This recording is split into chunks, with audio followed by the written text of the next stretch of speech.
Well, hello there. It is Saturday and it is above zero.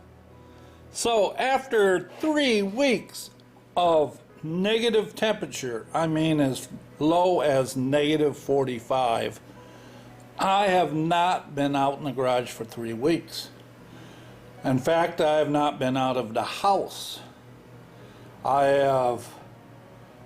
It got up to 20 above zero. And with my pellet stove, I got it about 55 in here, which was workable for me.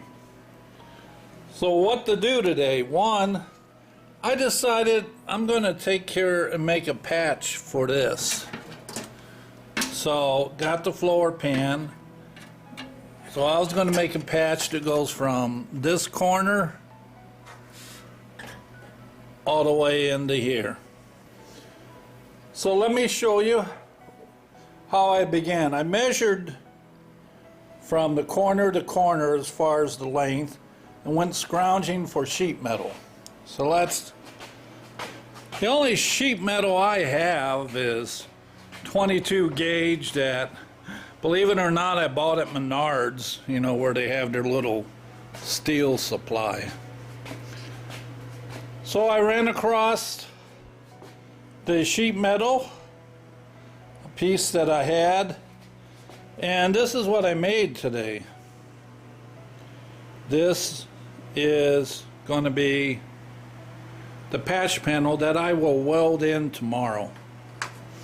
So I started cleaning up the rust off of this. I measured it. I believe I started with like 3 inches as far as the width, and then this length. I cut it with my Eastwood air shear. Then after cleaning it up, you know, with my flapper grinder, I came over here to, I believe I got it from Eastwood, maybe not, it's similar to theirs, brake press. So then after brake pressing it to where basically it was kind of an odd, unproportional piece of angle iron. So one side of it was 1 inch, the other side, 2 inches, or a little under. Then I brought the piece over here. Actually, I laid the straight piece by the bus and kind of marked where the radius would have to be. Then came over to my Eastwood shrink stretchers. Well, fellas, I've had these a few years, got them out of the box, and this is the first time I used them. So this is the shrinker stretchers over there. I think they even have them marked.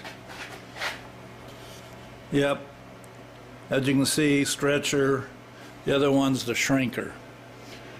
I use this long pipe as a cheater bar. With that cheater bar on the end of this, it does the job. It works. So then after forming the radius, I went in and started trimming. Obviously, the back edge, there isn't much too high of an opening. And then when you get to where the door is, yeah, there is a lot of rust. I've already put in the holes for the tack weld. They also may be just used for I got the self-tapping screws that I could use to just screw through and clamp and hold it down, and maybe tack in the edges and then come back and fill in the holes. Remember, this is the floor, so no one's going to see it. The idea is to tie it all in, give it strength, and eliminate water and leaks.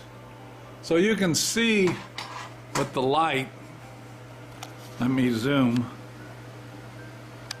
So you see the light under there, so that's the gap I'm filling. So that's the process or steps I use in the tools. This is what I was looking for. On the stretcher, this was a straight piece of metal, and I put that in, and as you can see, you know, it really does have a curve. I guess if I keep, I've seen where people have almost made a complete circle. So it works. And again, I'm a novice. This is my first go at it, and it's getting the job done.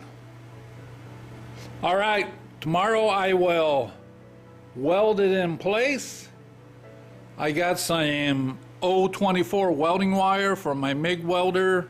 Right now it's 030 to help me weld this 22 gauge metal without blowing a lot of holes. And we'll see how that works. So I'm going to keep this short. There's not a lot more I can show you. So I'll see you tomorrow.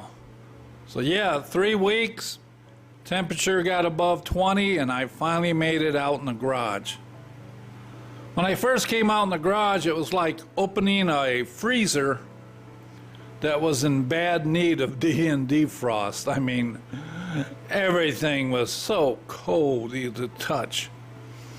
All right, we'll see you tomorrow. Bye.